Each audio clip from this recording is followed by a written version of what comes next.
here. They think it's real. Keep asking. Our outreach program specifically with that.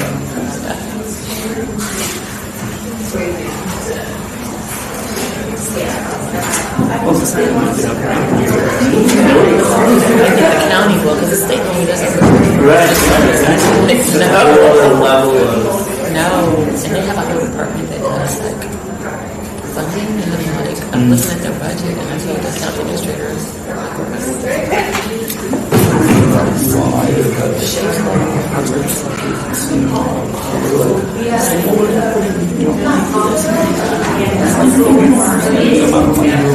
You're about to.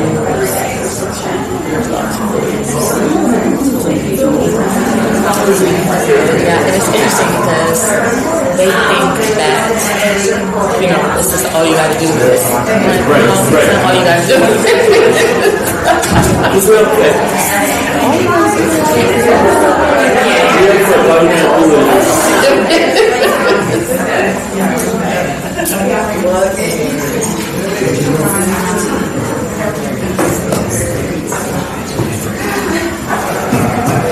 I won't be over here very much.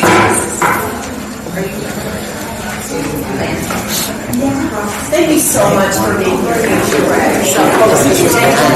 Thank you so much. Thank you. We're fighting a good fight on this issue, right? Thank you. Thank you. So good to meet you. Thank you so much. Thank you. I think we already took out we will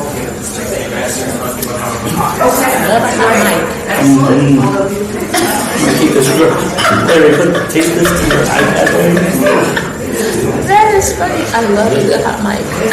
Larry, could you take that to your iPad?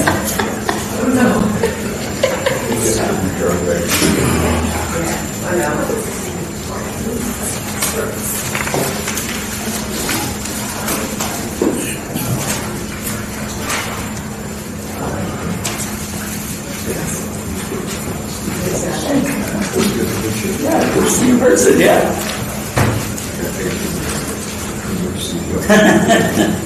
I don't know about that.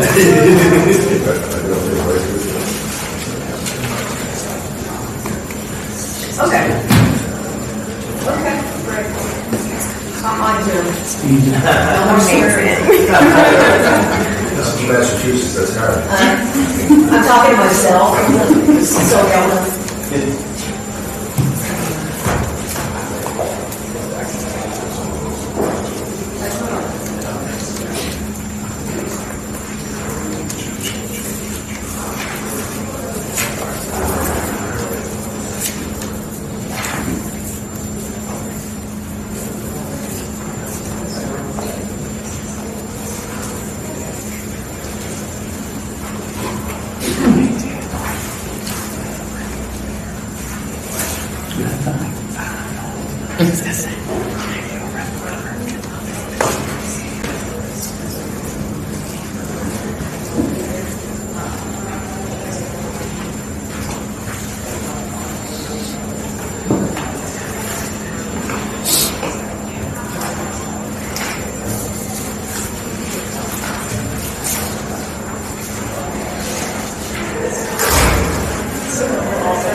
checklists. Our members are trying to go over from conference right now, so we should be getting on the road.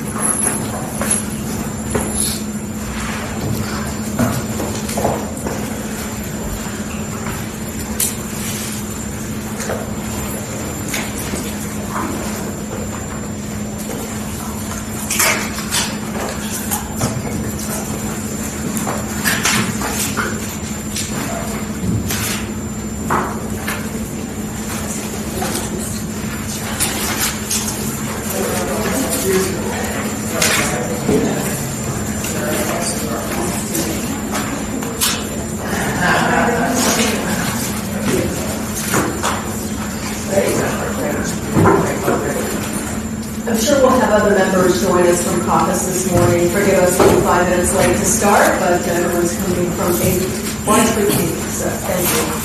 Thank you all for being here today.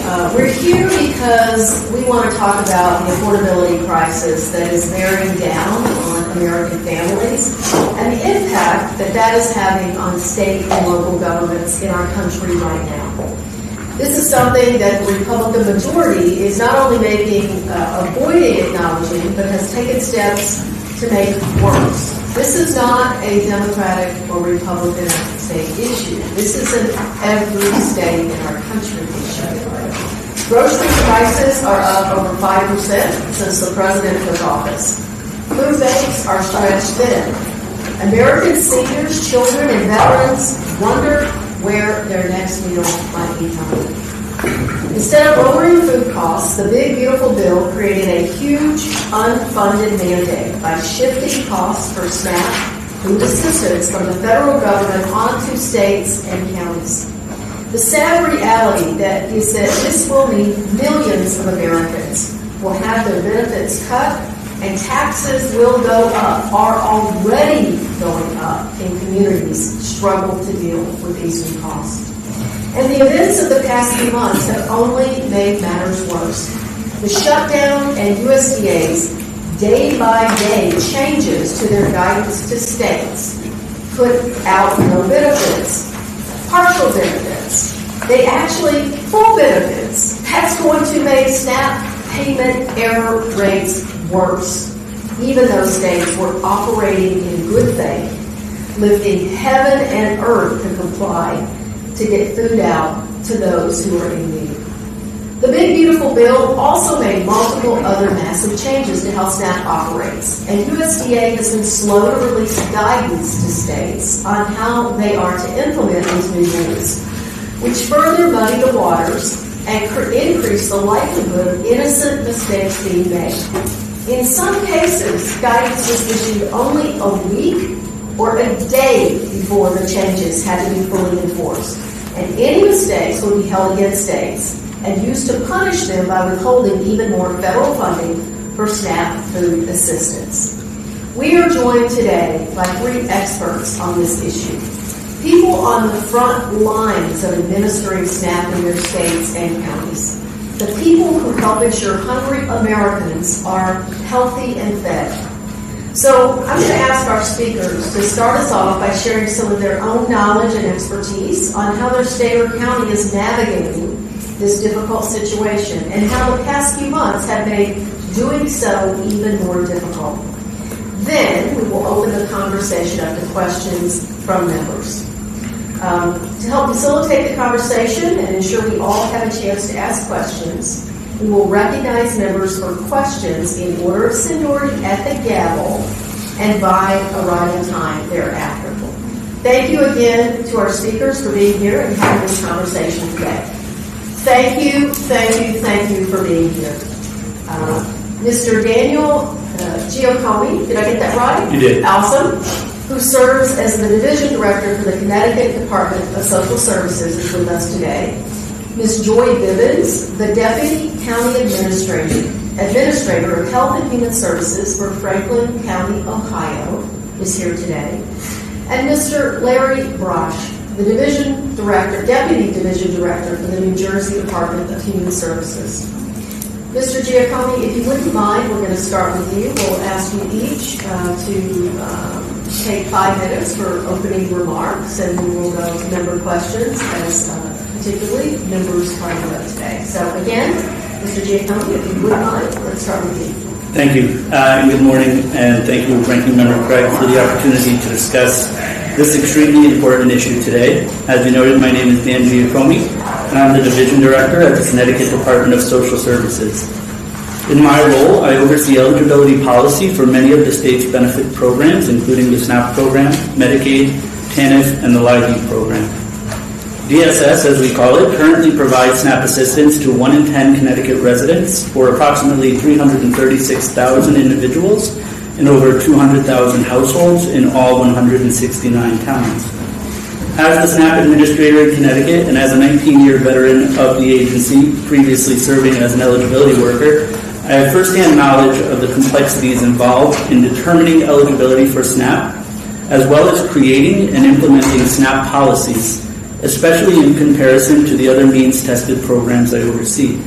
SNAP eligibility is especially complicated, largely because SNAP relies upon multiple eligibility factors and deductions and provides benefits on a sliding scale rather than a flat grant.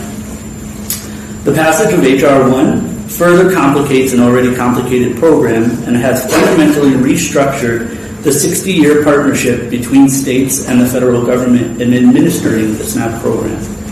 For the first time in the program's history, states will now be required to pay an increased share of administrative expenses, and for the overwhelming majority of states, will also be required to share in a portion of SNAP benefits in amounts that can add up to millions, if not billions of dollars.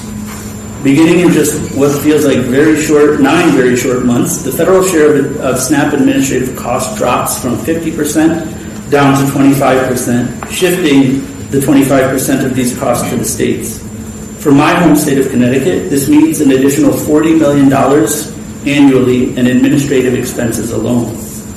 Additionally, as I noted, beginning in fiscal year 2028, states with payment errors above 6%, of which there are currently 42, they will be required to pay between 5 and 15% of total SNAP benefits. Again, for my home state of Connecticut, this could amount to, based on our current error rate, an additional $88 million in state expenses, for total additional costs to the state totaling over $127 million a year. Then we had what we like to call the perfect storm. And where the situation became the perfect storm was, while H.R. 1 was signed on July 4th, 2025, there were no future implementation dates allotted to the SNAP program changes, meaning states have faced unprecedented obstacles to implementations. First, as you noted, delayed and conflicting guidance from our federal partners. Our federal partners at the USDA have provided guidance piecemeal throughout the summer and fall of 2025, with the first piece of guidance regarding eligibility changes not being released until August 29th. Guidance around the able-bodied adults without dependents work requirement exceptions and waivers was not released until October 3rd. And then, most meaningfully, critical guidance on non-citizen eligibility changes wasn't issued to states until October 31st, 2025, one day before what is called the hold harmless periods for quality control errors ended. All this meant that states had to implement sweeping changes to work requirements, eligibility criteria, and benefit calculations without clear federal direction, while hoping the decisions they made would not later be held against them when reviewed by QC staff. Second, the 43-day government shutdown. From October 1st through November 12th, the federal government was shut down. For the first time in SNAP's 60-year history, benefits were not issued on a schedule as they were supposed to in November. My team and I spent hours upon hours trying to figure out how we would get benefits out to those individuals coming to our office and calling our phone lines.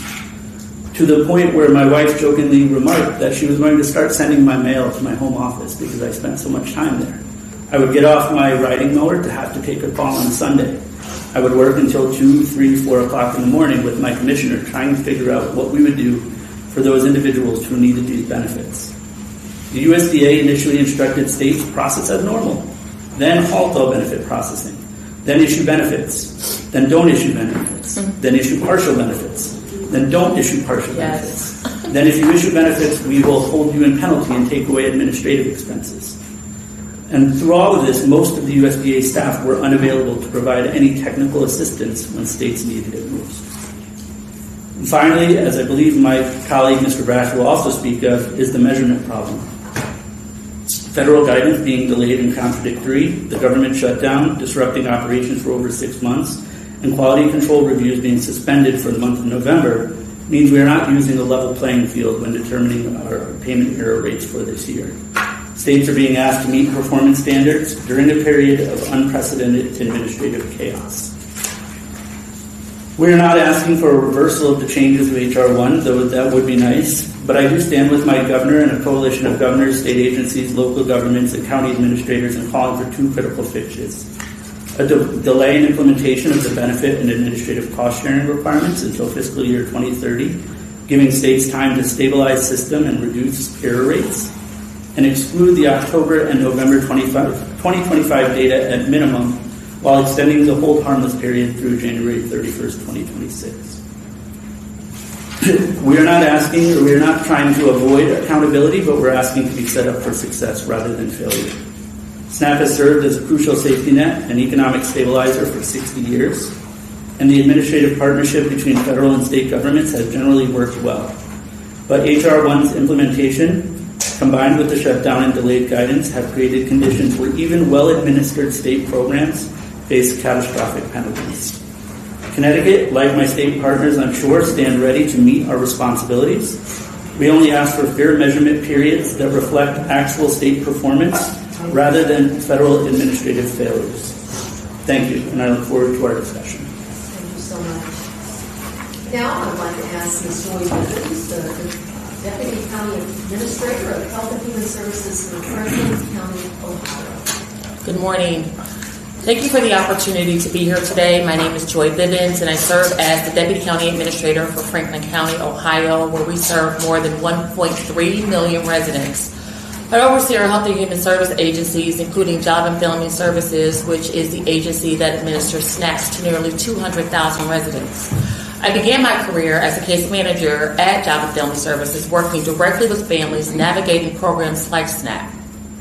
At the national level, I represent Franklin County as Vice Chair of the National Association of Counties and Human Services and Education Policy Steering Committee. In that capacity, I testified before the Nutrition and Foreign Agricultural Subcommittee last fall, shortly after the passage of the One Big Beautiful Bill Act, to share how these changes affect counties and the people we serve. The OBBBA made significant structural changes to SNAP that are now shifting substantial costs to states. And in Ohio, our case, it will be down to counties. Ohio is one of the only 10 states where SNAP is county administered, so any state level cost shift, in practice, cost shifts to counties. Beginning in 2026, states are required to cover 75% of SNAP administrative costs. For Franklin County alone, that translates to an additional $7.5 million every year to administer the program before accounting for benefit costs. For the first time in SNAP's history, states will also be required to pay a share of benefit costs beginning in 2027, based on their statewide payment error rate. Ohio's most recent statewide error rate is 7.02%. Ohio is still working towards determining the SNAP error rate at the county level. It has not yet been determined a formula to determine how much counties will contribute toward the cost benefit share. These financial changes are occurring alongside growing operational challenges. SNAP eligibility is not automatic. Case managers must interpret complex and frequently changing policy, and it takes about 1 year for a newly hired case manager to become efficient in processing the benefit. And if I may pause just really quick. This is the binder that we utilize in Franklin County to train our case managers. There are sections for every situation for every family. The SNAP Assistance Group, there is the SNAP Financial, the Budget, SNAP ENT, You must understand policy in order to process cases in Franklin County. And so with that being said, it takes again a year for a case manager just to even be proficient in processing the case.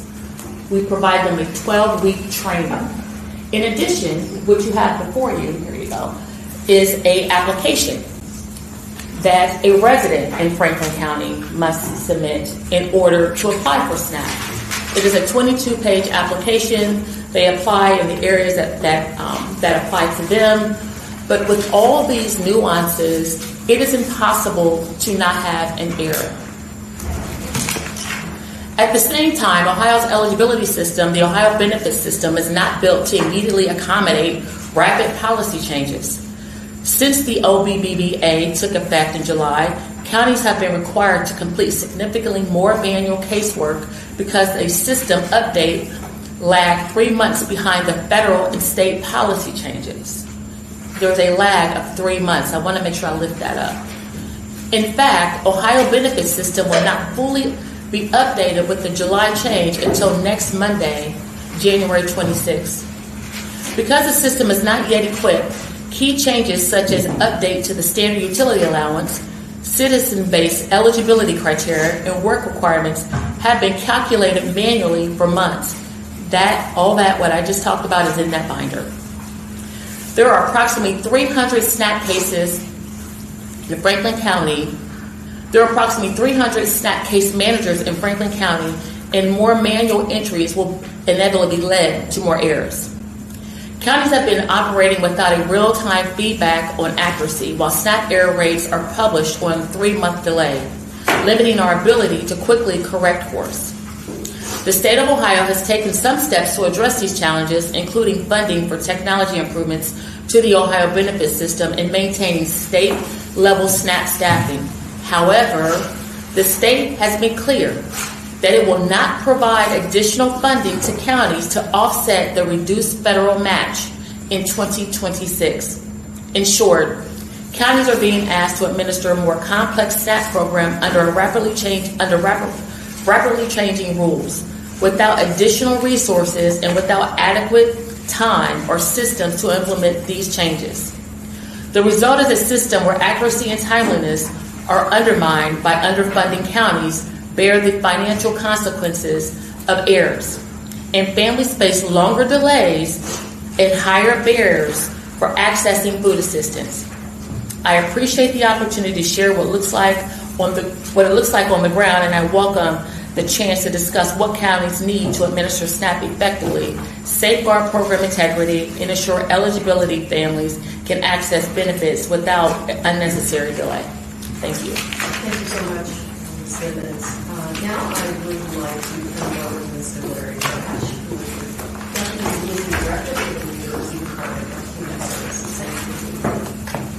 Thank you. Good morning. Thank you everyone for coming and your interest and really inquiry into these issues. They are paramount to those of us, and all of us really care deeply about the program and the people that we serve. So I'll introduce myself a little bit first. I'm a clinical social worker who stumbled into the food stamp program over 20 years ago, right? Accidentally found my way into public policy and really sort of what I consider to be one of the greatest sort of emblematic programs of this country, really fully functional and really just tremendous. In New Jersey, we are a state-supervised, county-administered state, so that's an important piece that I would like to talk about. As my colleague here mentioned, there's only a handful of them around, but that matters as it plays out when we try to implement the provisions of H.R. 1. We have about 425,000 households in New Jersey. That covers just over 805 or so thousand people. The majority of those people are children, and they are senior citizens. So that accounts for about 2/3 of our population, and I don't believe that is unique to New Jersey. What we need to understand here is that the provisions in H.R. 1 are huge. It was like the wrong word to say, and insufficient, really. They are the magnitude of these changes. They are the largest changes since the purchase provision went away back in '77, right? So this is the longest sort of change. All of this sort of happened to states, and I think everybody else talked sufficiently about some of those provisions.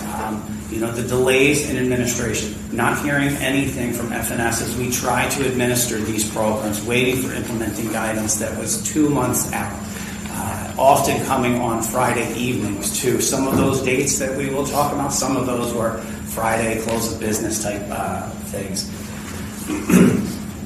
They changed. They would do different things. They would tell states to do one thing, as Mr. Giacomi has already said. And during the shutdown specifically, there was no one around to get any extra support from.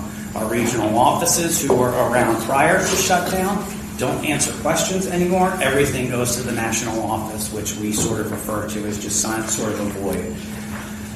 There are specific county challenges that I would like to mention for the state as we talk about that. So each state-administered, county-supervised functions a little bit differently. In New Jersey, there is nominal state investment that goes into the counties. It truly is our frontline counties supporting all of the state, the admin share for doing that work.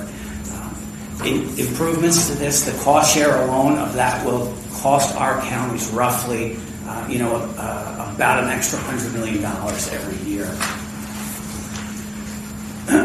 Our counties operate on a different calendar than we do. We joke about it with our fiscal teams. We have the federal fiscal year here. We have our state fiscal year, but our counties operate on a completely different fiscal year, which is a calendar year. So the limited runway to this is afforded, zero time for our counties to come up with that additional funding. And so one of those issues that comes up with that is, as a state administrator, if a county cannot secure that funding, the program has to be operated unilaterally throughout the state. And so the implementation provisions here sort of put this program under duress. And as a state administrator, I don't have the time to really sort of adequately figure out with the counties, are they going to be able to come up with the funding for it or not? And if not, what are the means for assuming control? How do we do that to ensure that one county doesn't hold all of the other counties of our state at bay? So the biggest issue that I would like to talk about is the cost sharing provisions all being predicated on the payment error rate. And if you haven't heard it before, I will just say it out loud here today. The payment error rate is a fundamentally flawed metric. It does not measure what it is supposed to measure at the time it was intended. On a good day today, it is measuring apples to oranges. Giving what is coming, we are looking at measuring sort of apples to cantaloupes or something completely different. So some of the major problems, without getting everybody too bored into that, is there is zero visibility into the payment error rate metric. Nobody knows sort of how it is calculated. There is no due process for a state to appeal their payment error rate, even unless they are in liability status. It's specifically prohibited. We are trying to appeal our 14+% error rate that was assigned to us last year. It is significantly higher than our calculations indicate. USDA has filed a motion to dismiss, which will likely be, a problem for us. But that is part of the issue, the due process. I want to talk about double jeopardy as it exists with this. So states are already on the hook for high payment error rates above the 6%. Does incur a QC liability. There is now a double jeopardy as we look to adding a cost share benefit on top of that. The completion rates we have, I said I have 425,000 cases. We do, and all states roughly do, about 1,100 cases per year. We can't complete a significant number of those, so those drop. All of that means less and less cases get completed. So even when they are studying what they claim to be studying, the completion rate makes the validity of that number significantly questionable, and not one that we would do. You would really anchor any sort of metric to. There is no margin of error associated with the payment error rate, as there is with every other sort of financial liability. We are trying to appeal. We asked for the calculations, and we have been unable, even with the help of a USDA statistician, to replicate the calculation that got us to our FFY24 payment error rate. Lastly, I just want to say that everybody makes errors. Quality control does as well. I am sitting on 2 errors that have been transmitted already as errors. which we cannot recall because of the issue of 10 years ago or so with the bias in the system, which completely shut down any opportunity to make any changes in that space. So, as it relates to that, Congress took high performance bonuses away because theoretically states were doing untoward things to try to get access to a small share of a nominal pot of dollars. We are now staring down at least a few $100 million in New Jersey for this year for administrative expenses.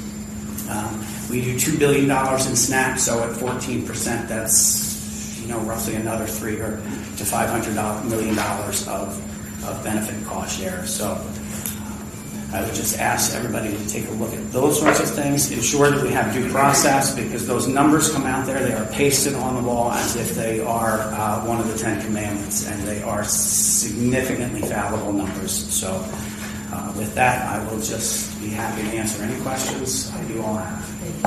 Thank you, Mr. Braasch. I'm going to start with myself. I give myself 5 minutes, and I am going to time us here, just so the members know. We each have 5 minutes of questions. When we have 1 minute left, I'm going to try to remember to gavel and to bottle water. So I recognize myself for 5 minutes. Let me just start with, this was wholly predicted. We sat in a markup and we told our colleagues that what they were doing was an unfunded mandate. If I had $1 for every time my Republican colleagues have complained about unfunded mandates in our country, we could literally pay for the SNAP program. So the fact that we are not sitting in a full committee hearing today with our Republican colleagues to hear the actual day-to-day, real-world impact on both Republican-led and Democratic-led states across our country, I find irresponsible and unforgivable on the part of the majority. The vice-ranking member and I have sent a letter to the majority asking for a hearing of this sort so that our Republican colleagues can get their heads out of their asses and start to listen to what is actually happening in the real world. So I'm going to start with a question to Ms. Bivens, because I too, in Minnesota, and in one of the 10 states across this country where those benefits are administered at the county level. So, counties, they pick up the tab for some of those non-federal administrative cost share. As a result, they are going to be significantly burdened and already are significantly burdened by the provisions in the one big beautiful bill. And of course, what this really means is that my constituents are facing substantial increases in their property taxes this year, or their sales taxes, or both in some instances. In Minnesota, we are hearing in many counties that cost shift is resulting in double-digit increases in property taxes. Notwithstanding the difficulty in calculating these error rates, which I might remind everyone, error rates are for overpayment and underpayment, which again is a flawed way to measure this particular program.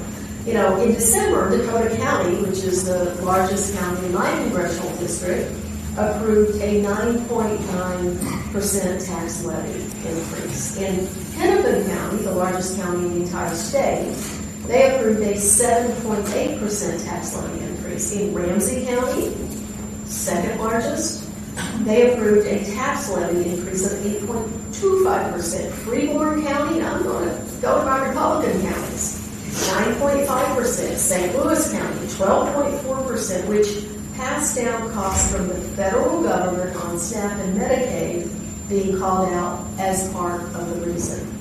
In Ohio, I understand that counties rely more heavily on sales taxes. My question is, will your county and other counties in a similar position need to raise local taxes or make other difficult decisions on where to make cuts because of these cost shifts? And what factors will counties have to weigh? And how is this going to impact your constituents at a time, by the way, when the affordability crisis is already dramatically increasing and impacting their personal financial budgets? Ms. Bivens? Thank you so much for the question. So as you know, I am appointed by the Franklin County Board of Commissioners.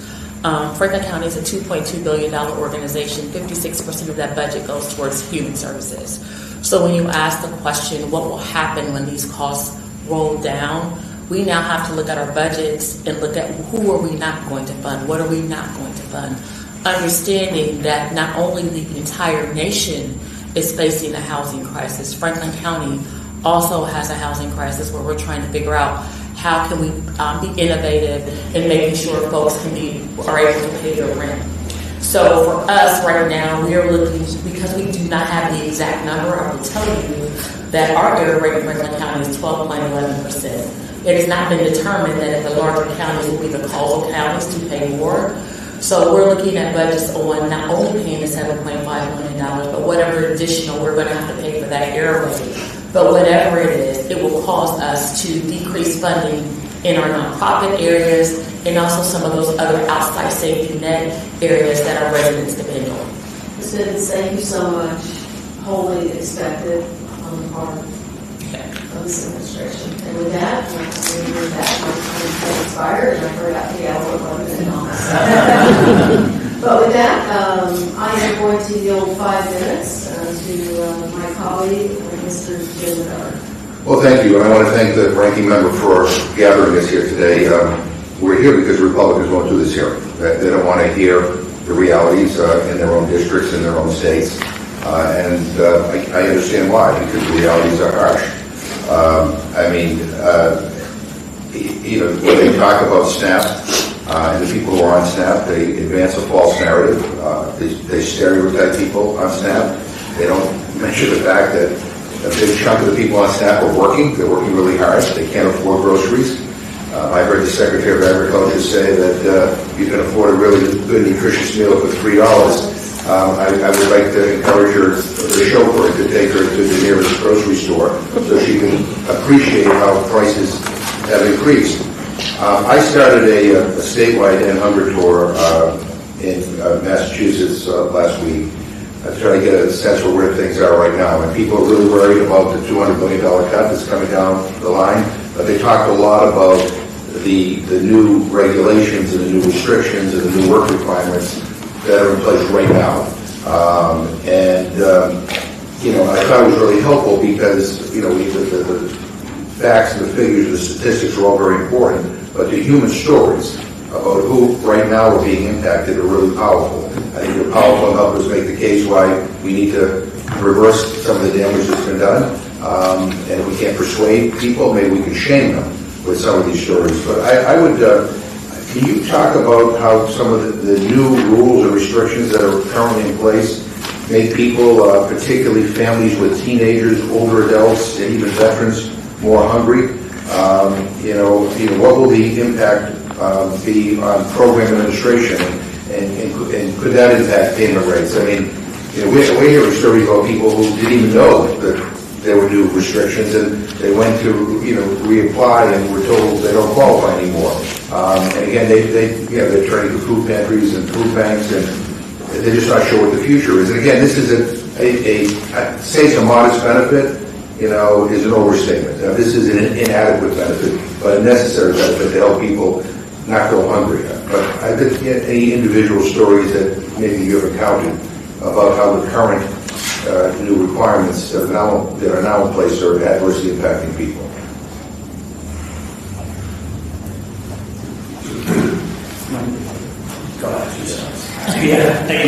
Thank you for the question. I can tell you in our state at our best estimation, we're around 40,000 individuals that were going to be and are affected by the new changes to eligibility policy. As Ms. Bivens said, we too have an eligibility system that takes a long time to make updates to become compliant. So when you don't receive guidance or you receive inadequate guidance on to how to make those changes, you become in a holding pattern of what to do, and your eligibility workers have to either make their best estimate or best guess, or, as she noted, use antiquated workarounds, so to speak, to do it, which in itself tends to lead to increased errors. You're doing things manually on an Excel sheet or a Word document and then trying to transpose the right decision into the eligibility system and hope it gives the right benefits. And it could give an overpayment or an underpayment, as the ranking member said, which would both go against your error rates. I too have been doing a lot of presentations to our community about these changes. I did one recently with our United Way in Connecticut that was attended by over 2,000 individuals, and the overwhelming majority of those individuals that have a lived experience with the SNAP program expressed fear and confusion, whether or not they actually were required to meet those work requirements, whether they still had an exemption to the work requirements, how they could report that they were meeting the work requirements because they believed they did, and then overall how they were going to feed themselves or feed their children if they didn't have these benefits.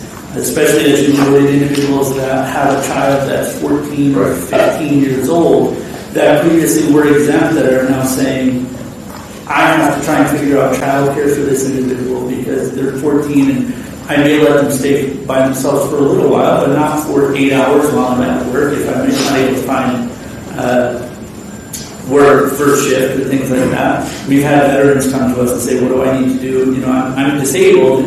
Thankfully, we can tell them that they still have an exemption, but not necessarily understanding all of those work requirements of what they need to do, all leading, as I said, to fear and confusion. Yeah, no, I thank you for that. Sometimes I need to remind our colleagues here that our job is about trying to help people and lift people up. And what we're doing here with these cuts and with these new restrictions is we're screwing people over. And it's really tragic. And I heard firsthand from a number of people, who again were shocked that they are no longer eligible for benefits. And just one last thing, new citizens coming into this country who are legally able to get SNAP are afraid to apply for SNAP, and they're even afraid to go to supermarkets right now, and that's another tragedy. But I thank you very much. Hey, my 5 minutes are up. Thank you so much, and now I'd like to go to our fabulous colleague, Ms. Adams from North Carolina. Oh, very good. Disappearing again. All right. She's fabulous. There you go. Tell her I call her fabulous. Next in, we'll go to one of our subcommittee ranking members, Ms. Salinas from Oregon. Thank you, Ranking Member Craig, and my colleagues for doing this hearing. It is critically important. We know that the Republicans are going to really gut at $170 billion, and none of us here support that. In Oregon, these cuts will mean about 800,000 more Oregonians going without food, and a cost shift of about $500 million is similar to New Jersey. Sounds like when we're back in the majority in 120 in Congress, reversing these senseless, harmless cuts will be a top priority. But today, we actually have the chance to hopefully give you all some time to delay and possibly prevent the more hidden but still harmful and punitive damage that this bill is going to cause. So let me just get to my questions that I'd like to hear from all of you. And it's so wonky, but I'm so happy that you all kind of explain what it takes to train a case manager, what it takes to, what the error rates actually mean, because we know some of this, but I hadn't heard all of it. So how long does it typically take to make a technical update to your SNAP system, and how long do you think it will take to make all the system changes required by HR 1, given USDA has not given you clear direction? And then in the meantime, who does that have to use manual overrides, and how does that affect the error rate? Yes, to all of that, right? So in New Jersey, we have an old legacy mainframe. It's a special system. There's only a handful of folks left who even code in such an old language. So you're absolutely right. There are defined blocks. There's only so much you can say. There's only so many options that a worker can code in there. Changing that takes months.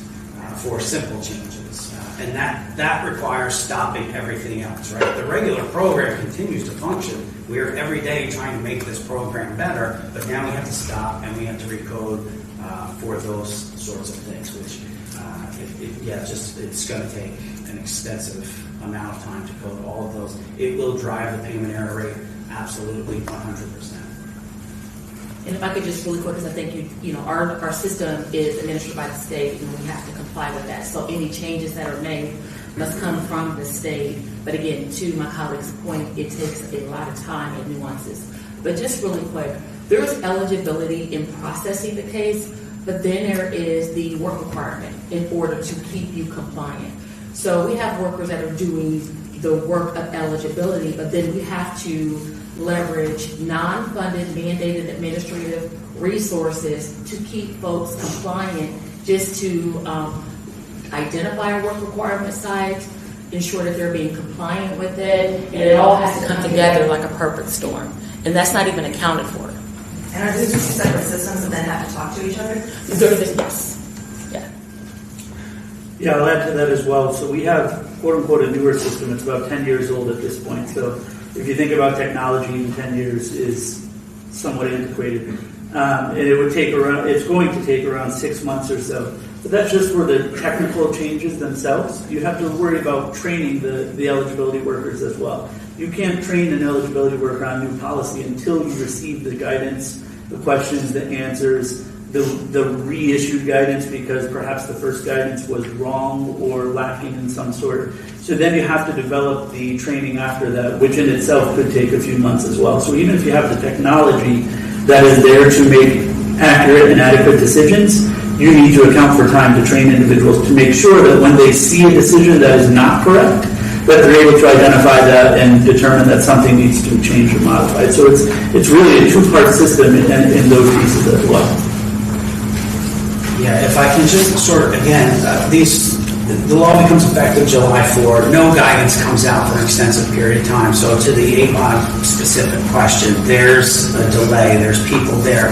But workers are out there making decisions. You've got an application that came in on July 15th. You have to decide what to do. Absent any guidance, you continue normal processes, right? So there's a latency built into the QC process that takes about 6 to 8 months anyway. So all of these, as is mentioned, right, without guidance, workers have to make decisions, states have to make decisions, and sometimes it's an eligibility worker, and sometimes it's a quality control worker. I do appreciate the size of that training binder, because that's fantastic. That's about what ours look like. The QC handbook is just as big. It needs to change concurrently, and it does often not. And most counties will, or people will have to sort of make a decision. If my county is going to be on the hook for this increased payment error rate, do I have to make the right decision now? What's the right decision? Absent any guidance, counties have to make decisions. Eligibility workers have to make decisions. And so that's where it will come back to her. Thank you. My time is expired. Sorry. Thank you, Mr. Davis. And now I'd like to recognize You can be my excited. also fabulous, not that I don't call you fabulous, colleague from Hawaii, where it is 75 degrees. I just checked. The sad part is they're freezing over there. But let me just start by saying, first of all, in Hawaii, on average, a loaf of bread when I just went to the grocery store this week is $8 on average. And it's a small loaf, by the way. And my 15 and 17-year-old sons don't eat less now that they're older. Yeah. They eat more. And so these are absolutely obtuse, insane, infuriating, outrageous kinds of restrictions that are being put on everyday families just struggling to get by throughout our country. I have a lot of questions. I'll try to keep these simple so you can get through this. I sit on the Armed Services Committee as well. And last I checked, we don't penalize the Department of War, or Defense as they call it, right, over their error rates. And they've never passed an audit. They have never passed an audit. So you can imagine what their error rates would really look like if we took them to task. This is an over $1 trillion department. This is a rounding error, what they're trying to tax the states with. And I'm calling it a tax. When they increase the cost share, when they're forcing us to pay more administrative costs, this is a tax on people, taking our ability to feed people. So I'll ask you this real quickly. Can hungry people defend our country? Can soldiers be ready to fight if they're worried about their families starving back at home? And I have got service member families in food basket lines in Hawaii, as most of us do in our state. And answering those two questions, are we not in fact jeopardizing national security with the actions and the cuts that we've seen from this Trump administration and a complicit GOP majority?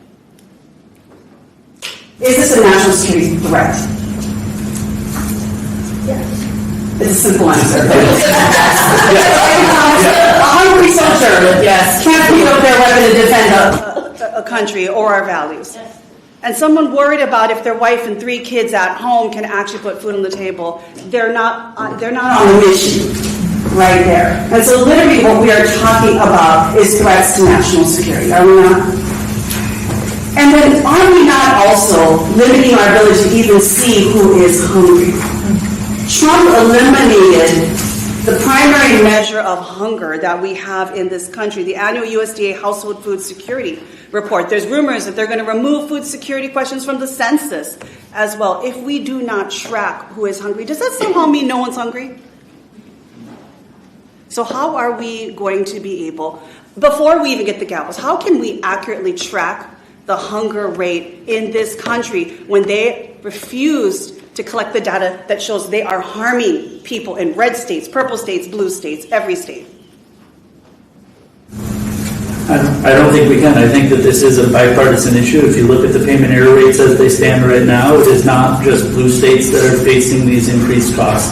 It is blue states, it is red states, it is purple states. There, as I noted, are at least 42 states that are going to have to pay a share of their benefits if these rates maintain. But can we also, can we be out there yelling from the rafters? Just because you don't collect the damn data doesn't mean people aren't starving in your own backyards, in your red states. I had Secretary Rollins up here telling me not to insult Texas when we know Texas is one of the most food insecure states in the entire country. While she got $1 billion early on in her tenure that actually went to local pantries and school boxes. And my final quick question to you is, we've been talking about the cost share, what it's going to take. Louisiana.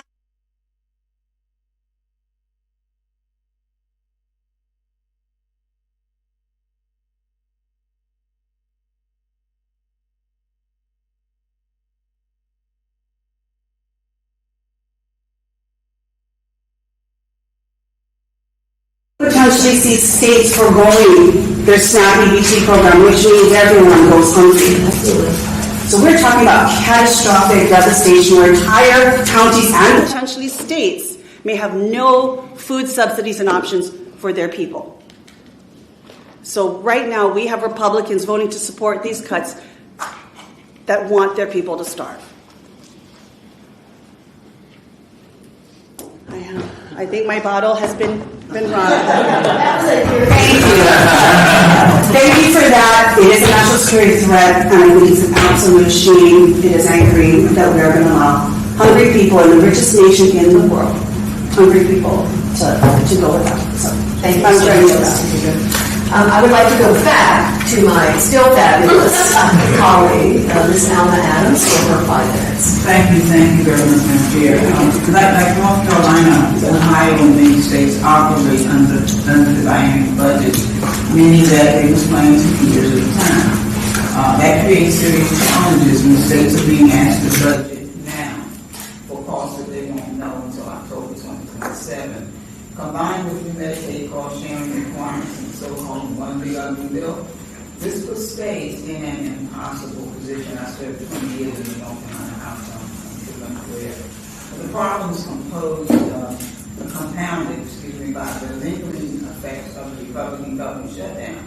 Conflicting USDA guidance given at that time means that SNAP costs could rise by an average of $218 million per state if error rate data from the shutdown period isn't excluded from future calculations. If states won't know their exact cost share until those rates are published, making long-term budgeting nearly impossible. Some states receive a 2-year delay to address this issue, and every state should have that option. North Carolina doesn't even have a budget, by the way. After 20 years in the North Carolina General Assembly, I do know that states cannot budget under these conditions and they can't afford these new burdens. So, Ms. Bivens, since you administer SNAP in a state with a biennial budget cycle, what concerns does this raise for you? Thank you so much. The concerns, again, that we have in Franklin County is with so many in need currently right now in Franklin County for various reasons, housing costs, food insecurity. We are the #1 funder for our nonprofit community. So those are the branches that assist us in servicing the community outside of our core benefits. If we are required to pay these millions of dollars in admin shares and error rates, that means less dollars will go towards us being able to fund our nonprofits in the community that also service our residents as well. Do you have a budget? So we have one of the agency currently right now that administers our SNAP program. And again, this goes into operations. This is not just for a nonprofit. It's nearly over $100 million organization because we're servicing so many. But again, that's employees, that's operations, in addition to funding nonprofits. Our commissioners also have a community partnerships program that funds nonprofits as well, and I believe that budget is about $40 million. So those dollars are going to, be pulled back, a lot of those, so that we can make sure that we pay our fair share. And that's just one county. That's just one county. Yeah, I did my PhD out of Howard State, so.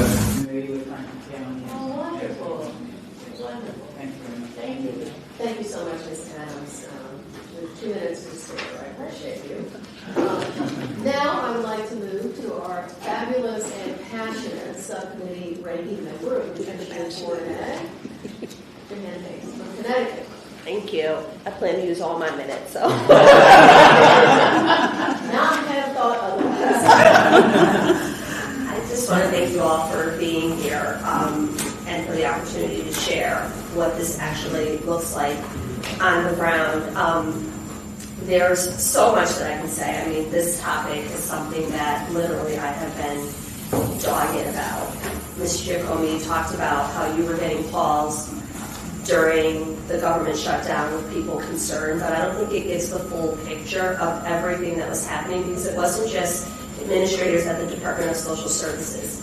I mean, I was with your Commissioner Martin Reeves doing literally information sessions at local churches because people were afraid. Our governor every day was doing press conferences and talking about it. Our Attorney General was out in front talking about the laws that he planned to push back on. And every nonprofit was scrambling because people in every part of our state, Connecticut is considered a blue state with some really deep purple and red communities with the highest income earners and the poorest communities in the country. And across the state, people were concerned about either their family or their neighbors eating. So this is something that is very important to all of us. Ms. Bivens, thank you again for being here. Our vice ranking member, your Ohio member, Representative Braasch, she's in oversight right now. And she is texting me to make sure. And I was like, all of your questions are being asked. I just want you to know that she is oversighting right now. I also think that as I was walking over this morning, a reporter stopped me and he said, "What is the story about this roundtable? What are people concerned about?" And I hear it over and over again. I think we all are against waste, fraud, and abuse, but this bill put all of these provisions with no timeline and no plan for implementation, and people are left scrambling and not knowing what to do. Mr. Giacomi, as you mentioned in your opening statements, H.R. 1 will have significant impacts on SNAP administrative costs across all states, specifically requiring states to recover about 75% of these costs. I introduced a legislation, the SNAP Administrator Retention Act, that would increase the federal administrative share to 100%, which it should be, because I don't think people really get, it's not as cut and dry as you think. People are either eligible or not eligible. When I was a SNAP recipient, and every time my circumstances changed. I was a student, I worked 2 jobs, I got more hours, I moved and my rent went up. It was the winter and my utilities went up. So you need the help of an administrator to say to you, this is what that means in your circumstances. to expect that an individual can understand as my situation changes, even though I may have been eligible last year, something may have changed where I might need more benefits or less benefits. And the fact that states will be held accountable, even if an error is made inadvertently, is just another attempt to not feed hungry people. And as Mr. McGovern says all the time, trying to create this image of who these people are. There are so many working poor people in this country, people who literally are paying 70% of their income for rent, utilities, picking up another job, and every time you do anything different in your circumstances, those are reportable changes that you have to make, and the administrators have to adjust accordingly to make sure that data is put in. So, Mr. Giacomi, I'm trying so hard to resist the urge to call you Dan. Because I recognize where we're coming. How would cutting the administrative funding by 25% beginning this October impact error rates and your ability, the ability of all of you to reduce them? Well, thank you for the question. You can please call me Dan. It makes me feel more comfortable and less nervous. I will say though, so in the state of Connecticut, the majority of our SNAP administrative payments go towards staffing. That's where our drawdown is from the federal government. It is not necessarily technology. It is not training. It is staffing. It is the boots on the ground. It is the people doing the work. So any cut in that needs to be made up by the state, or there needs to be a reduction in staffing. There are states, I should say, who their staff is 100% federally funded.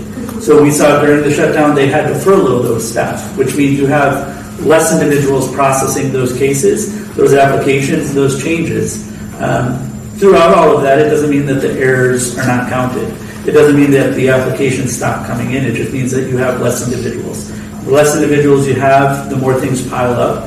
The more pressure becomes on the caseworker to make a quick decision so that they can get to the next one, the more you have an error. And as you kind of noted, and I think is a great piece of information to put in there, if I gave you too much in benefits, that's an error. But if I gave you too little benefits in a month, that is also an error. That is something that is also counted against us. Thank you. I see that. I just want to make one point, though. This legislation, also, one of the things that I keep hearing about from my folks in Connecticut is that there is no repayment for people whose benefits are stolen. That was completely eliminated. And the number of people who have called my office asking, well, what do I do because my card was scanned or whatever, and there's no recourse for them. This bill did nothing to address that. I know that. Thank you so much, Ms. Hayes. And now I would like to go to the Honorable Bivens, who has a twin that I'm often mistaken for. There was a part of Washington Post about it a couple years ago. In any case, thank you, Ranking Member Craig, and to my fellow, my colleagues here for joining us, and to the panel as well. So I'm going to take this up to the 30,000 foot level for a second, and I will describe what I'm showing you here, but I want to talk about confidence and empathy. Two character traits, that's something I came to expect from my leaders during my 25-year Army career, and that I see obviously very much lacking. So, given the state of our sort of precarious economy, certainly for the middle class and folks that are less fortunate, and frankly the administration's stupid policies macroeconomically on tariffs, we see on full display daily. I want to talk to you about a statement that Secretary Rollins made last week and doubled down on. It's about a healthy meal. This is the same secretary that during testimony last year, when I asked her what the SNAP benefit was, she could not answer that question. She didn't know what that amount was. That goes to the competency character trait. Now, on the empathy side, it's her determination that $3 is plenty for a good meal. So for the $3, you get a tortilla, you get some chicken here, you get a broccoli head, and you get 5 M&Ms. That doesn't include a drink. And this is the basis for a good meal for the average American. So Secretary Rollins repeated on cable news that struggling Americans will be able to afford a corn tortilla, a piece of broccoli, a piece of chicken, and one other thing as a meal. I'm concerned that Virginians will not be able to eat a reasonable meal under the HR 1 big ugly bill. How concerned are you that Americans will not be able to get by with the SNAP benefit, and that given the economy that a plate like this will be even less affordable? Start from Ms. Bivens. Of course, food inflation is on the rise. I'm looking at the protein on the plate, and someone even purchased that with $3 is amazing to me because protein meat is expensive. But we are concerned. But what we understand about folks who receive SNAP, it is about accessibility, right, and affordability.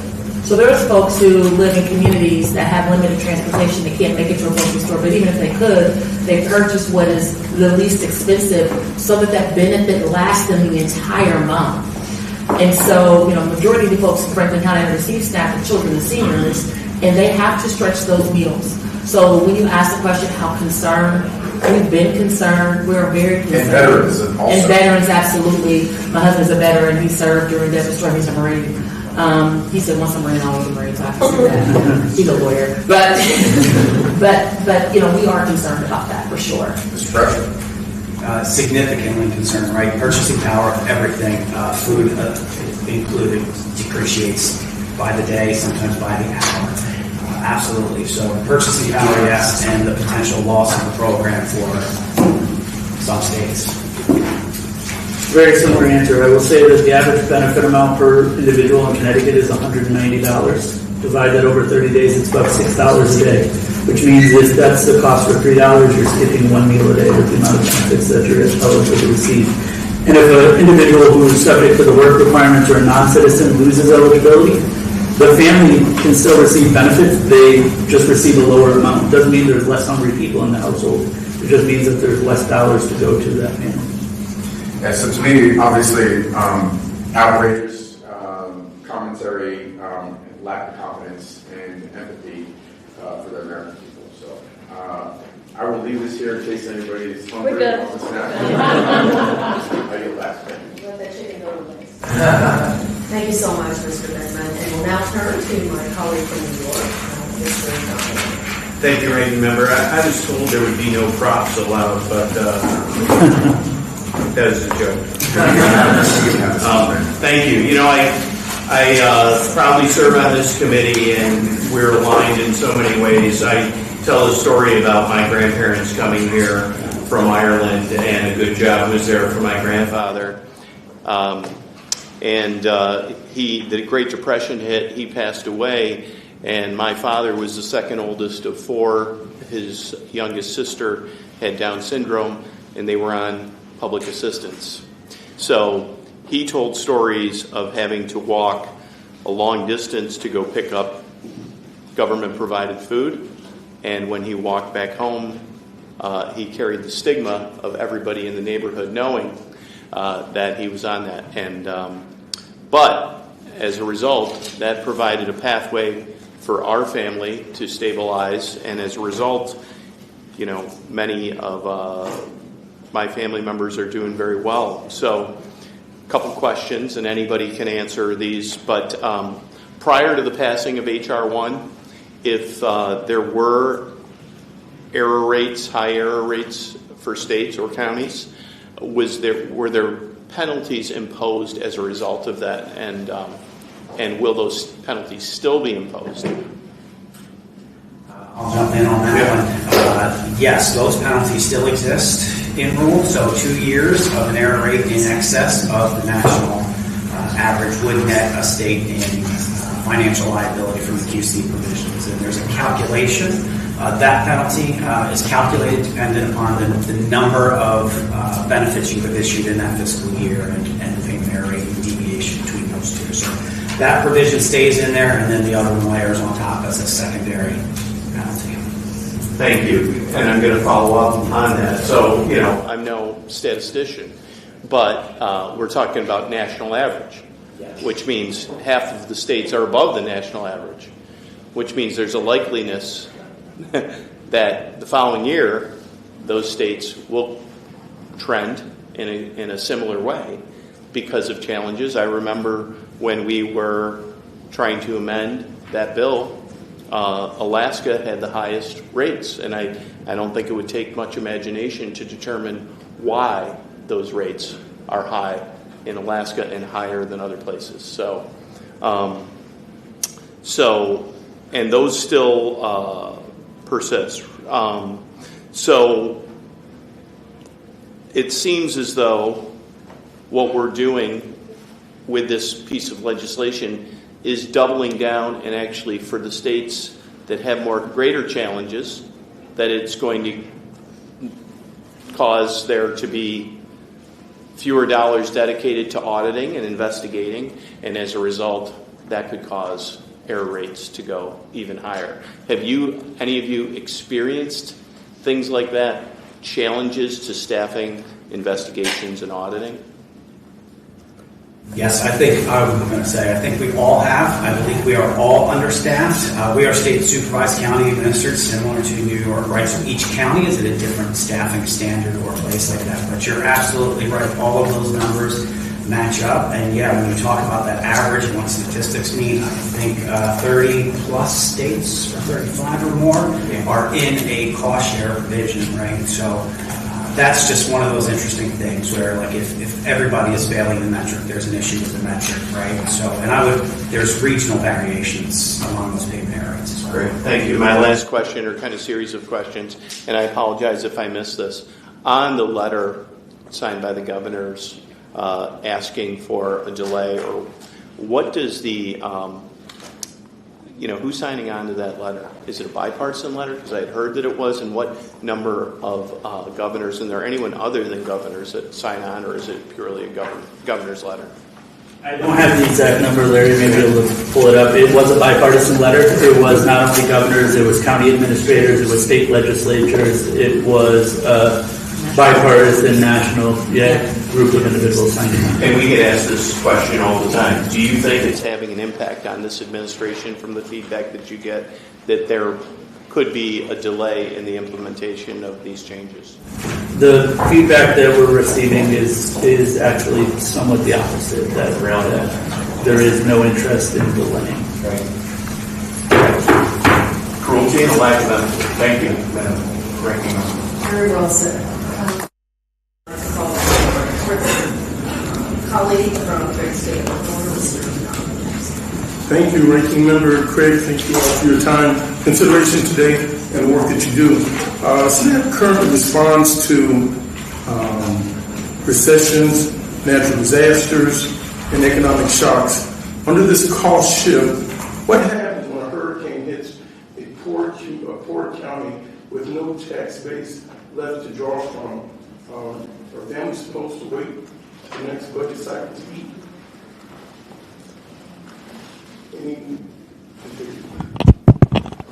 Is there like a shock absorber? So in the foreseeable future, we're going to see counties get hit this coming summer and spring as these weather patterns continue to change, to say we have no benefits to give to anyone to go to the next county. It certainly puts the program in a much more reactive state than being proactive is where we sit today. And yes, a state would have, a county would struggle to come up with the additional admin. Okay, I have another question on incentive. That is one big ugly bill that is created. By shifting costs downwards, aren't you now incentivizing the counties within the states to restrict eligibility? This is now structural. It's not based on fraud and abuse, but now it's upon budget survival. Thereby turning hunger into a line item rather than a moral concern. Is that something we can see in the predictable future? Yes. Yes. And probably one other question I would have, if the goal is efficiency, why does this bill increase administrative complexity? Thank you so much for this form of all these pages that you have to go through, and every part to become more eligible.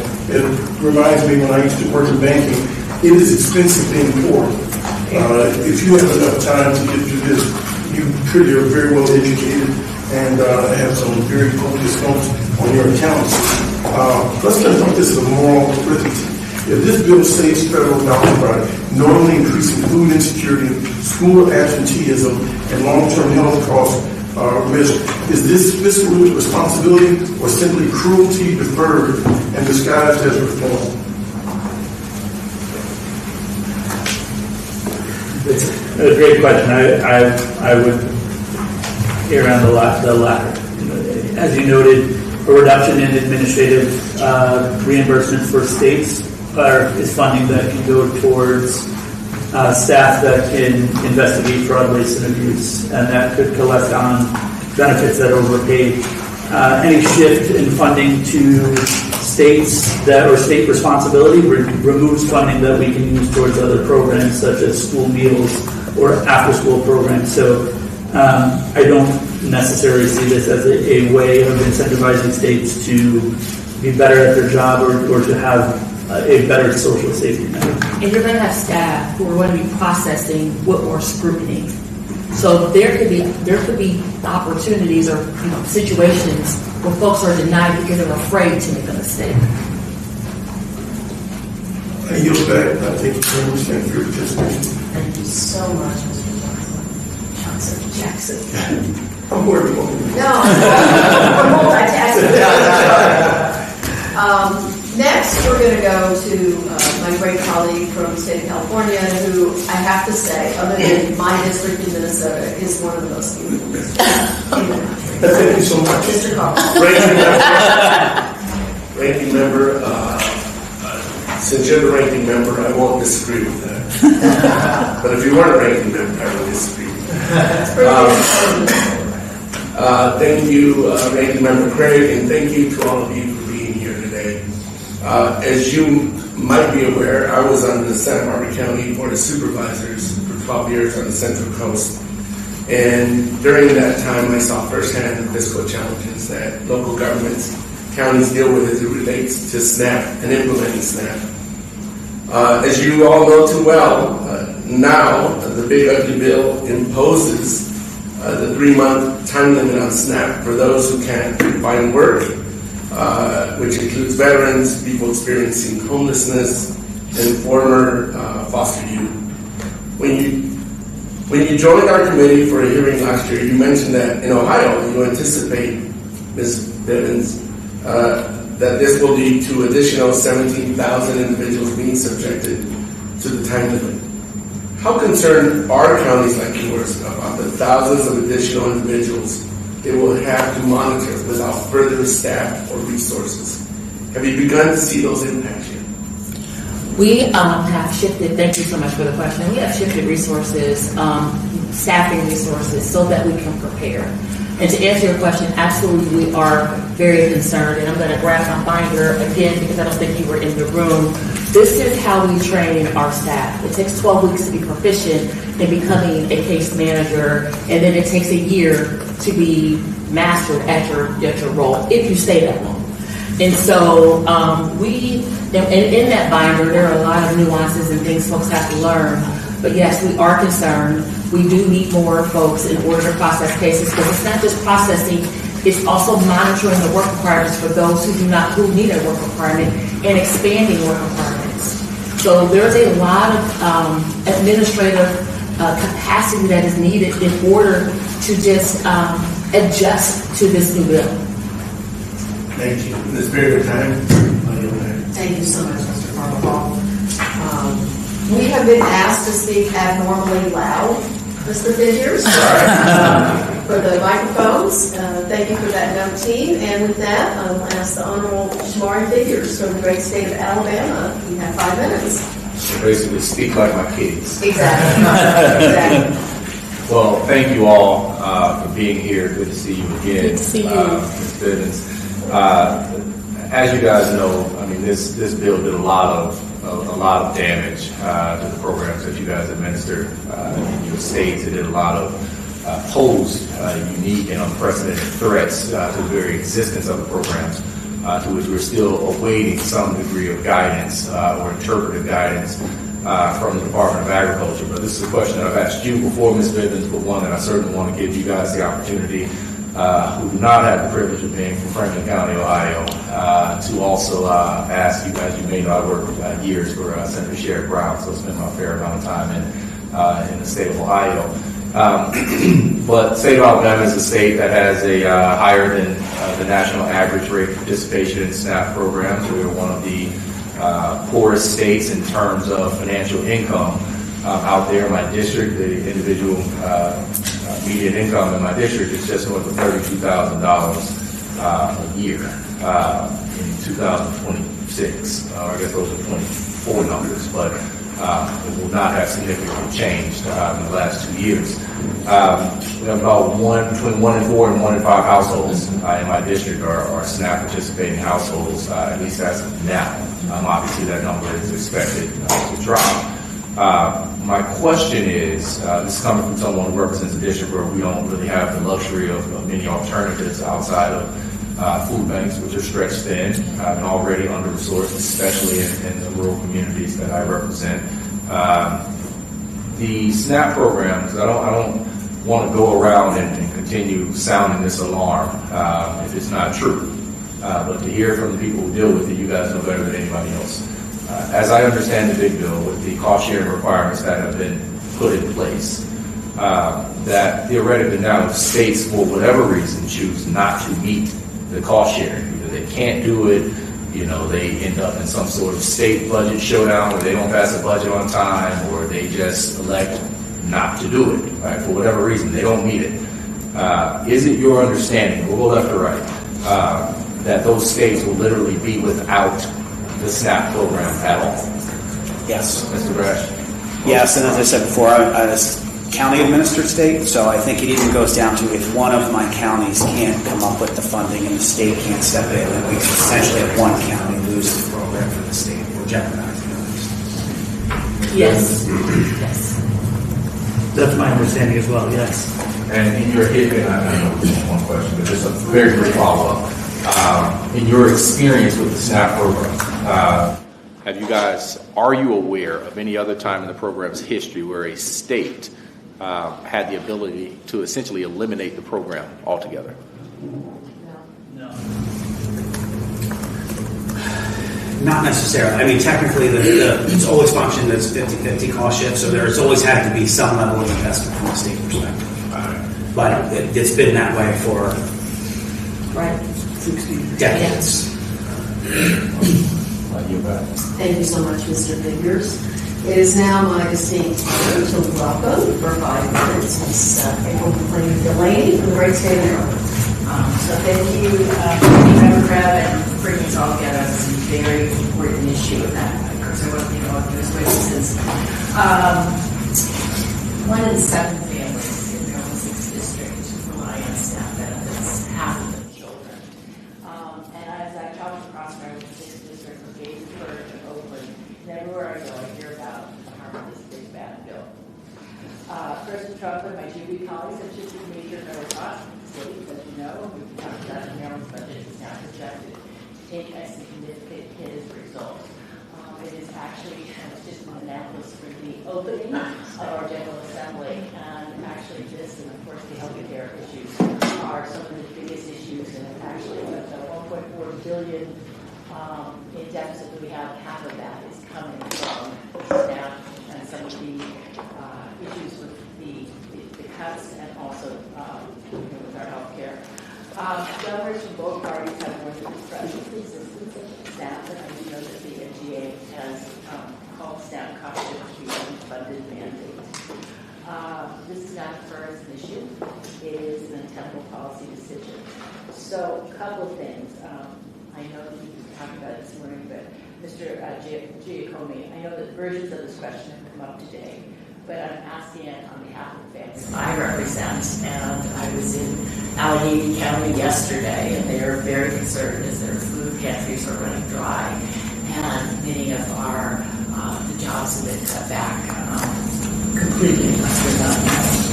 If Congress does not take these cautions, what real choices do the states have when they do worse for patients, when their budgets have or the added costs, or what really is the alternative. And then Administrator Bivens, as this triages down into the county level, many counties are trying to figure out if they cannot, how they can really work with other sources of funding to figure out ways to meet the needs. Thank you for your question. In regards to the alternative, I would expect that most states would first try to significantly reduce the eligibility allowances or requirements for individuals to reduce the amount of individuals that are receiving benefits, but also to perhaps increase the number of denials that are for ineligibility in an attempt to ensure that their payment error rate does not go above what's allowable. If that is not successful, then there very well may be some states that face the difficult choice of no longer participating in the SNAP program itself, which means those residents in that state have nowhere to go other than our partners at the food banks and food pantries that do a tremendous job of assisting. But if you ask anyone that works in that realm, they'll tell you that as much help they can do, it still does not compare to what the SNAP program does in helping to feed individuals. And before we go up, have you heard of any states that are trying to be creative about other ways to meet this or to deal with this issue? Because I know that's what the General Assembly is speaking about right now on the state level. It's a great question. I will say I'm not sure if states can afford to be creative at this point because we're scrambling to implement what is required. We're putting all of our effort into making sure that we're compliant before we can pivot to being creative and finding ways of improving upon how we do things. And Bivens, I'd love to hear it on the county level. We're also finding that with all of the RIFs that happened at our agencies within Maryland and the cutbacks that we have almost 50,000 people across our state that have lost their federal employment, and so that has been cutting into taxable revenue because that is not very close. So it's kind of a double whammy that many of the states are having, both with less tax revenue to work from and then many more cost to us. So when there was decreased funding on a federal level, as you know, particularly for states that are, for counties that are state supervised, what you'll find is our nonprofit communities will come to the county. We have our county commissioners work closely with our Middle High Food Collective, and we are one of their strongest funders.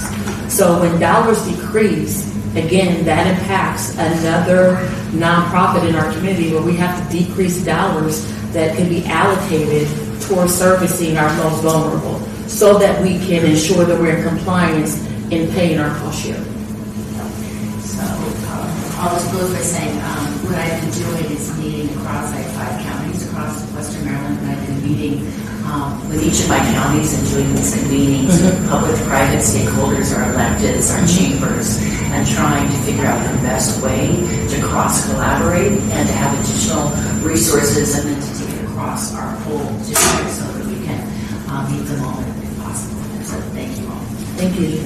Thank you so much, Ms. McLean Delaney. And I would now like to yield 5 minutes to the woman who is the right hand in running the committee, the vice-ranking member of the full committee, the Honorable Chantel Brown from the great state. Well, I guess it's great still. It's cold. Football. It's great that There you go. All right. Thank you, Ranking Member Craig. And Ms. Bivens, it's good to see you again. Thank you all for that you do and down in Franklin County. I've heard from folks, and there have been some real concerns about the administrative cost shift and how this will impact the county and state's liability to process cases and be responsive. And the last time you were here, you noted that in your experience, it can take up to a year for new SNAP eligibility staff to become fully proficient. So with HR 1, shifting more administrative costs to counties like Cuyahoga, like Franklin, how realistic is the loss of institutional experience in training staff members, and how might this impact care rates? We're seeing it now. I think we've been seeing it for the last 3 years, even just with some of our retirees.